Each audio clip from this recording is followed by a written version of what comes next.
I found out that my 10-year-old wife was cheating on me, because my drone accidentally filmed her with a thermal vision when she was making love to some guy in the back of her work van.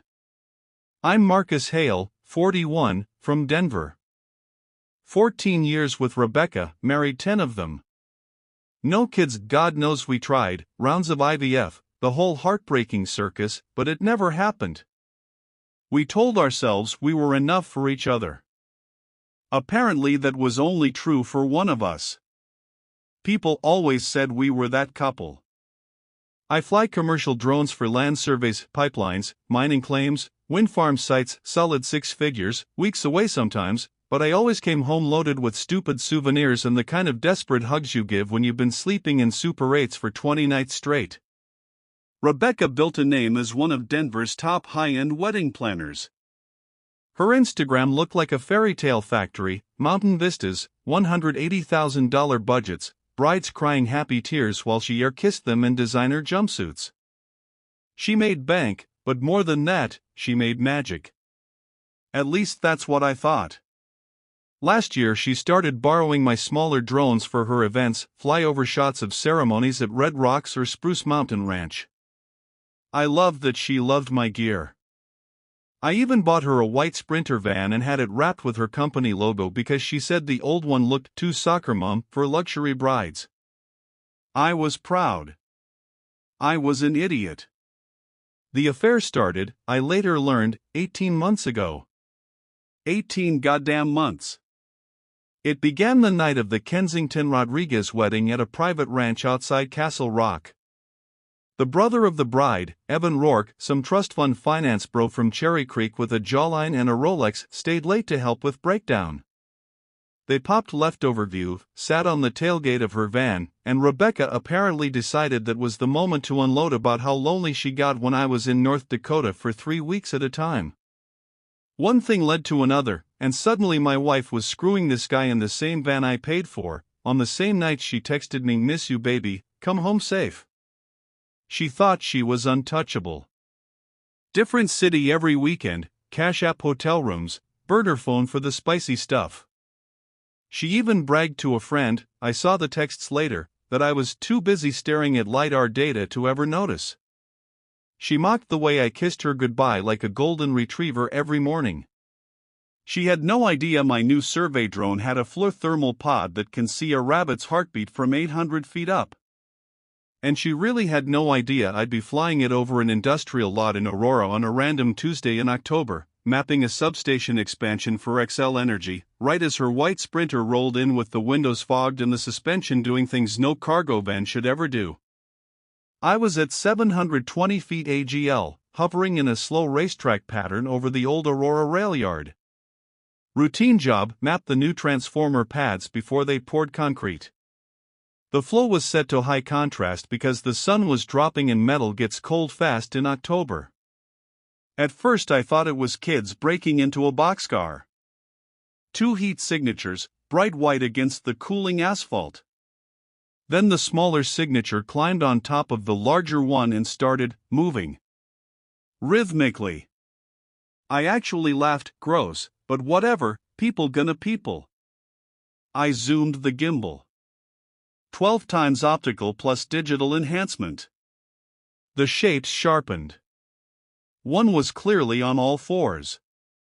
The van rocked in perfect sync with the motion on screen. White cargo van, roof rack with the little drone launch rails I installed myself. Company logo visible even in thermal because the vinyl lettering held heat differently. My stomach dropped so fast I almost lost hover. I checked the plate through the 4K daylight camera I run in parallel. Colorado plate REBWED. The vanity plate I paid extra for so her brides could spot her from the ceremony lawn. Rebecca. I sat there at the controls for a solid 30 seconds, brain refusing to process. Then muscle memory took over. I hit record on both streams and started a slow orbit. The rocking went on for another 8 minutes. 8 minutes of my wife, who cried in my arms last year because another IVF round failed, getting railed in the van I titled in her name. When they finished, the side door slid open. Two silhouettes stepped out. I couldn't make out faces in thermal, but the smaller one stretched, rolled her neck exactly the way Rebecca does after a long wedding day. Then she reached up and scratched the back of her collarbone, the exact spot where she has that stupid little constellation tattoo she got on our 5th anniversary. 7 tiny stars. In thermal, scar tissue and ink show up like a neon sign. I zoomed until the frame was nothing but those 7 white-hot dots. I had her dead to rights, and she didn't even know the sky was watching. I landed the drone, saved the files to an encrypted drive, and threw up in the parking lot of a 7-Eleven. That night she came home at 11:47 p.m., smelling like the eucalyptus shower steamers she only uses at hotels. Kissed me on the forehead and said, "Rough one, babe." Open bar, everyone was trashed. Went straight to the shower. I sat on the couch with my laptop, watching the stabilized clip on loop, those 7 stars pulsing like a heartbeat while she sang Taylor Swift in the bathroom 2 rooms away. 18 months, she'd been doing this. While I was sleeping in my truck in the Bakken oil fields so I could afford another round of fertility meds we never got to use. I didn't cry. Not yet. Something colder was already forming. Every morning I kissed her like nothing had changed. I even left little notes in her van, "Proud of you, babe. Kill it today." She'd text back heart emojis while, I later learned, Evan was parked 2 blocks away waiting for her lunch break. I became the best actor in Colorado. First thing I did was copy the raw thermal files to 3 separate drives, uploaded one to a private cloud vault only I can access, and paid a forensic video guy in Boulder $4,200 cash to enhance and certify the footage. He asked 0 questions once the money hit his Venmo. By day 5 I had a 4K stabilized clip where you could clearly see the constellation tattoo glowing like a brand, timestamped, geotagged, with the van plate sharp enough to read in a courtroom. Second thing, quiet lawyering. Rebecca never noticed that her company, Evermore Weddings LLC, was actually nested under my S-corp because I set it up that way in 2019 for tax advantages. She signed the operating agreement without reading it, thought it was boring pilot stuff. My lawyer, Jenna Park, Shark and Louboutins, spent a weekend combing through everything. Verdict? I could dissolve the parent LLC with 30 days notice and take every asset titled under it, including client contracts, vendor deposits, the website domain, and all the drone gear I'd bought on the company card. Third thing, I started documenting. I cloned her work phone the night she left it charging. She still used my old fingerprint to unlock it when hers got lotion on it. Thousands of texts. Dick pics from Evan with captions like "thinking about the van, winky face." Calendar entries labeled inventory check that lined up perfectly with hotel bookings in Colorado Springs, Fort Collins, even once in Grand Junction while I was literally flying a survey 40 miles away. She'd been mocking me in a group chat with 2 of her assistants. Marcus still thinks the drone footage I send him is me being cute. Men are so easy. I printed the worst ones, color, 8x10, and put them in a manila folder labeled 2024 tax receipts. By day 10 I hadn't slept more than 2 hours a night, but I had a complete timeline, a war chest of evidence, and a divorce petition already drafted. Rebecca came home one Thursday humming, dropped her keys in the bowl, and said, "Babe, Evan Rourke's sister just booked me for next August, $220K budget. We're gonna need to upgrade the van again soon." I smiled, handed her a glass of the Prisoner Red she loves, and said, "That's amazing, honey. You deserve every penny." She had no idea the glass was the last one she'd ever drink in that house as my wife. The day I dropped the bomb, I made sure the whole world watched her fall from the pedestal she built with my money. Monday, November 3rd. I took a personal day, told Rebecca I had food poisoning so I'd be asleep all day. She kissed my forehead, same lips that had been wrapped around Evan 2 days earlier, and left for a venue walkthrough in Golden. At 9:17 a.m. my lawyer Jenna served her at the venue.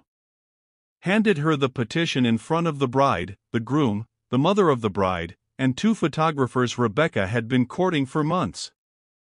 Jenna smiled the whole time, voice loud enough for everyone to hear. "Rebecca Hale, you've been served with dissolution of marriage and notice of immediate asset freeze." The bride later posted on a private Facebook group, "Screenshots got back to me, that Rebecca went ghost white, dropped the leather binder with the $180,000 mood boards, and just stared at the papers like they were written in another language. By noon I'd executed the nuclear options. 1. Dissolved the parent LLC. Evermore Weddings legally ceased to exist at 11:58 a.m. The website went dark with a single page, "This domain is under new ownership." 2. Sent certified letters to every 2025 to 2026 client on her books informing them the company no longer existed and deposits were being refunded from my corporate account, which I controlled. 3. Emailed the 3 biggest talent agencies in the state withdrawing my written endorsement of Rebecca Hale Photography and Planning Services. I'd been the one who got her on their preferred vendor lists because drone pilots talked to event producers. 1 phone call from me and she was radioactive. At 2:44 p.m. she called me 37 times. I let it ring. Then the text barrage. "Rebecca, Marcus, what the fuck is happening? Rebecca, my website is gone? Rebecca, the knot took my profile down? Rebecca, answer your phone. Rebecca, this is illegal. You can't do this." I finally replied with a single thermal still, cropped tight on those 7 glowing stars, and the caption, "October 22nd, 6:51 p.m., Aurora Rail Yard. See you in mediation." She called one more time, screaming so loud I could hear her without picking up. I was already on the road to Bozeman with the drone rig in the back of my truck and the dog we never had riding shotgun. Turns out freedom smells like pine air freshener and absolute silence. Rebecca showed up at the house that night with Evan, of all people, like he was her emotional support bro. I'd already changed the Schleg codes. They stood on the porch yelling while I watched on the Ring camera, eating takeout pho in peace. Evan tried the tough guy routine, "Open the door, man, we need to talk." I zoomed the camera on his face and uploaded the clip to the private drive. Evidence for the inevitable restraining order. She lawyered up fast, some downtown divorce bulldog who billed $750 an hour. First demand, 50% of the LLC value, alimony, and a return of her business. Jenna laughed so hard she snorted her latte, then filed a 42-page response with the thermal stills, the cloned phone texts, and receipts showing Rebecca had written off hotel rooms with Evan as vendor meals. The judge froze everything pending fraud review. I let her keep the furniture. I took every piece of drone equipment she'd been borrowing. The $28,000 Inspire 3, the $14,000 Matt Rice thermal rig, the lenses, the batteries, everything. Loaded it into a new trailer the day the deputy supervised her move out. She cried when she saw the empty equipment room. I just pointed to the constellation tattoo peeking above her hoodie and said, "Should have gotten that lasered off when you had the chance." Word spreads fast in the wedding industry. Brides started canceling left and right. One mother of the bride posted the thermal still, somehow it leaked, wild, with the caption, "Is this the romance Evermore Weddings promised?" Rebecca tried to pivot, rebranded as Becca Rourke Events. Yeah, she was using his last name already. The domain got snapped up by a porn site within 24 hours. Guess whose LLC still owned the redirect? Evan ghosted her the same week. Stopped answering texts, blocked her on everything. I know because she drunk called me at 2 a.m. from a Motel 6 off I-70 begging me to make him talk to her. I hung up and turned my phone off. That was the last time I ever heard her voice. By Christmas she was coordinating $8,000 courthouse weddings at the Holiday Inn in Arvada. Brides found her on Craigslist. I was already in Bozeman, sleeping in a rented A-frame with 0 neighbors and a sky so big it swallowed the past hole. January hit Denver like a hammer. Rebecca's new business was a Gmail address and a Wix site she built herself at 3 a.m. between crying fits. Brides who'd lost deposits, because I'd refunded them from the frozen LLC account, still trashed her on every forum from Wedding Wire to the Denver bridal Facebook groups. Someone started a TikTok account called It Ever More Exposed that posted side-by-side screenshots, her old glamorous shots next to the thermal still with the caption "From Mountaintop Ceremonies to Mountaintop, Van Aries?" It hit 1 million views in 4 days. She filed an emergency motion claiming I'd ruined her reputation with deepfake pornography. The judge watched the certified, time-stamped, geotagged thermal video in chambers, looked Rebecca dead in the eye, and said, "Ma'am, that's your tattoo in your van. Motion denied. And find a new job that doesn't rely on public trust." I didn't even have to show up. Jenna sent me the transcript while I was hovering 400 feet above the Gallatin River shooting LiDAR for a new ranch subdivision. Rebecca tried the apology tour next. Long emails about losing herself, how the infertility broke something inside her, how Evan manipulated her. She CC'd my mom, my sister, even my old Air Force buddies. I forwarded everything to Jenna unopened. She turned them into exhibits showing attempted coercion. Then came the GoFundMe, help a Denver wedding planner rebuild after abusive ex steals her dream. Raised $680 before it got reported and shut down for fraud. Turns out you can't crowdfund your affair fallout. The comments were brutal. Someone posted a slowed-down gif of the van rocking with "Careless Whisper" playing. It became a meme in local service industry chats. Meanwhile, I closed on 10 acres outside Bozeman with a pole barn shop big enough for 3 drones and a future hangar. Signed the papers the same day Rebecca got served with the final decree: no alimony, fault state plus infidelity, no claim on my new company, and a $47,000 judgment against her for the misappropriated hotel rooms and equipment wear and tear. She paid it by selling the Sprinter van, the one with the fogged windows and the memories, to CarMax for $19,000. I used my half of the proceeds to buy a bottle of 23-year Pappy and toasted the Gallatin Mountains at sunset. By March I had the new company plated, "Hail Aerial Mapping LLC, no nostalgia, no shared initials, just my name in the sky." Word travels in the drone world the same way it does in weddings, but in the opposite direction. Survey firms in 3 states were suddenly looking for a new pilot who isn't tied up in Denver drama. I booked 6-figure contracts before I even had business cards printed. Rebecca, meanwhile, was coordinating $3,500 elopements at the Loveland Pass pull-off, the ones where the couple stands in snowbanks while semis blast by at 70 miles per hour. She posted a tearful Instagram reel from the driver's seat of a 2009 CR-V with 220k miles, caption, "Sometimes God closes a door and opens a Subaru window." The comments were disabled after 20 minutes. Evans surfaced once. He got engaged to a 26-year-old Peloton instructor from Cherry Creek and threw a party at the country club. Rebecca showed up uninvited, drunk on boxed wine, screaming in the valet circle about everything he promised. Security footage leaked. His fiancée left him the next morning. Last I heard, he moved to Dallas and took a job selling Teslas. I didn't smile when I read that. I didn't need to. Karma was doing the heavy lifting now. In April I flew a canyon job for the Forest Service near Big Sky. The brief was simple: map a new trail system after a landslide. I launched at dawn from a gravel bar on the Madison River. That's when I met her. Lena Carter, 34, landscape photographer out of Whitefish. She was lying flat on her stomach in the dirt, 600mm lens pointed at a bull moose, completely oblivious to the drone humming 80 feet overhead. I landed, walked over, and offered her the 60-megapixel ortho mosaic I just shot, way better than anything ground-based. She looked up, pushed mahogany hair out of her face, and said, "You just saved me 3 days of hiking with 50 pounds of glass."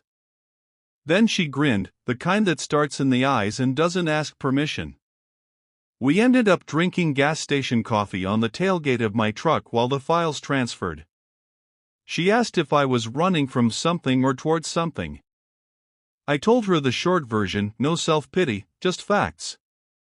She listened without flinching, then said, "Good. Means you still know how to feel everything." Most men up here shut that off after the first divorce. I laughed for the first time in 6 months. Lena and I didn't rush anything. We just kept showing up in the same places: river put-ins, Forest Service jobs, the little brewery in Four Corners where the bartenders know your drone registration by heart. She'd text me a pinpoint from her shoots: "Bring coffee and your Mavic, the light's stupid today."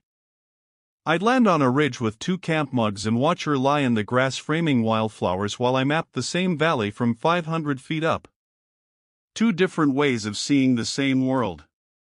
It felt like balance.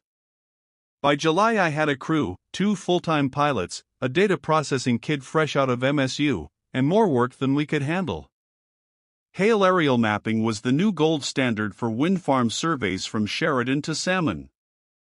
I bought the lot next door and poured a foundation for a real hangar. The first night the concrete cured, Lena brought a 6-pack and we christened it with bare feet in the wet slab, writing our initials before the finisher screamed at us. Rebecca tried one last time in August. A Facebook message from a burner account, a blurry ultrasound photo, 6 weeks along, captioned, "I know you'll want to know. It's not yours." I stared at it for 10 seconds, felt absolutely nothing, and forwarded it to Jenna with the note, "Harassment Exhibit Q." The account was gone an hour later. Abortion or fake, didn't matter. That chapter had already been buried under 30 yards of Montana gravel. 2 weeks later the judgment lien hit her credit. She lost the lease on her sad little studio in Wheat Ridge and moved into a roommate situation above a vape shop in Lakewood. Her new Instagram bio read "Micro Weddings and Sacred Moments," starting at $899. The profile picture was her in a thrift store dress holding grocery store roses. The comments were turned off permanently. I stopped checking. Lena and I took a week in September and floated the Smith River, 5 days of no cell service, just cutthroat trout and her laughing at me when I tried to fly a drone off a drift boat and nearly drowned it. On the last night we camped under a sky so clear the Milky Way looked close enough to touch. She asked if I ever thought about kids anymore. I told her the truth, the ache was still there, but it didn't own me now. She kissed the scar on my shoulder from an old prop strike and said, "Good. Means there's room." I believed her. October again. 1 year exactly since the thermal clip that detonated my old life. I woke up in the A-frame Lena basically moved into over the summer. Coffee was already on, and she was out on the deck in my flannel, shooting the sunrise over the Bridgers with a Hasselblad. I stood behind her, arms around her waist, chin on her shoulder, and felt something I hadn't in years: complete stillness. No drone in the sky, no revenge checklist, no phantom pain from a marriage that turned out to be theater. Just cold Montana air and the woman who never once asked me to be anything except exactly who I was that day. Rebecca's final collapse happened without me lifting a finger. A bride she'd booked for a $1,200 micro-wedding at a Super 8 in Idaho Springs recognized her from the old Evermore days and live-streamed the whole thing on TikTok. Wilted grocery store flowers, a Bluetooth speaker playing the wrong processional, Rebecca in a wrinkled blazer trying not to cry while the groom's mom screamed about false advertising. The video ended with the bride demanding a refund on the spot. It hit 2 million views. The hashtag #VanGirlWedding trended for 48 hours. Her business license lapsed because she couldn't pay the renewal fee. The state suspended it. Last public trace of her is a Venmo named Becca Halevents begging for tips after officiating a courthouse ceremony in Golden for $50 and a Panera gift card. I didn't save the clip. I didn't need to. That same week I signed the biggest contract of my career, 3-year exclusive with a renewable energy consortium doing every wind and solar site from the Canadian border to New Mexico. 7 figures, guaranteed. Lena took the pen from my hand after I signed, drew a tiny constellation of 7 stars on the corner of the contract, and said, "For the nights the sky gave you the truth." We framed it above the fireplace. It's November now, 2028. I'm 44. The hangar is finished, steel and cedar, big roll-up doors that open straight onto a grass strip I graded myself. Hail aerial mapping runs 12 crews from Alaska to Arizona. I still fly the hard jobs personally because nothing feels as honest as 800 feet of air between me and the past. Lena and I got married last June on a ridge above Hyalite Reservoir. 20 people, no planner, no Instagram. She wore a simple ivory dress and boots caked in trail dust. I flew the drone myself for the only wedding video we'll ever need. 30 seconds of her laughing as the wind whipped her veil while our friends hooped like idiots below. We played it once at the reception, then never again. Some things aren't for sharing. We have a daughter now, Sage, born healthy and screaming last winter. Lena says she has my eyes and her complete inability to sit still. The first time I held her, this tiny furious person wrapped in a blanket the color of Montana sky, I understood that biology was never the point. Showing up is. Rebecca sent one last message 18 months ago, a Facebook request from a name I didn't recognize. The preview showed a grainy selfie taken in some fluorescent hallway. She looked thin, tired, older than her 42 years. The message just said I'm sorry and nothing else. I stared at it for maybe 10 seconds, then hit decline and turned my phone face down. Some apologies arrive long after the person they're meant for has already left the building. Last I heard through the Denver grapevine, she's living in a studio above a dispensary in Edgewater, coordinating courthouse weddings for whoever will still pay cash up front. The constellation tattoo is gone. Apparently she finally saved enough for laser removal. I don't hate her anymore. Hate takes energy, and everyone I have is busy living a life that looks nothing like the one she tried to burn down. Some nights I still fly alone at dusk, just me and the hum of the props and the mountains turning purple below. I think about that white van rocking in an empty rail yard, about 7 little stars that once pointed me toward the truth. Then I bank west, toward the porch light glowing at the A-frame, toward Lena singing off-key to Sage in the kitchen, toward the dog thumping his tail when he hears the drone coming home. The sky forgave me forever thinking I needed less than this. And that, Reddit, is the last time I'll ever tell this story. Throwaway for obvious reasons. I'm out. If you felt anger and triumph alongside the hero, subscribe to not miss new stories where traitors get what they deserve. Let's experience these emotions together.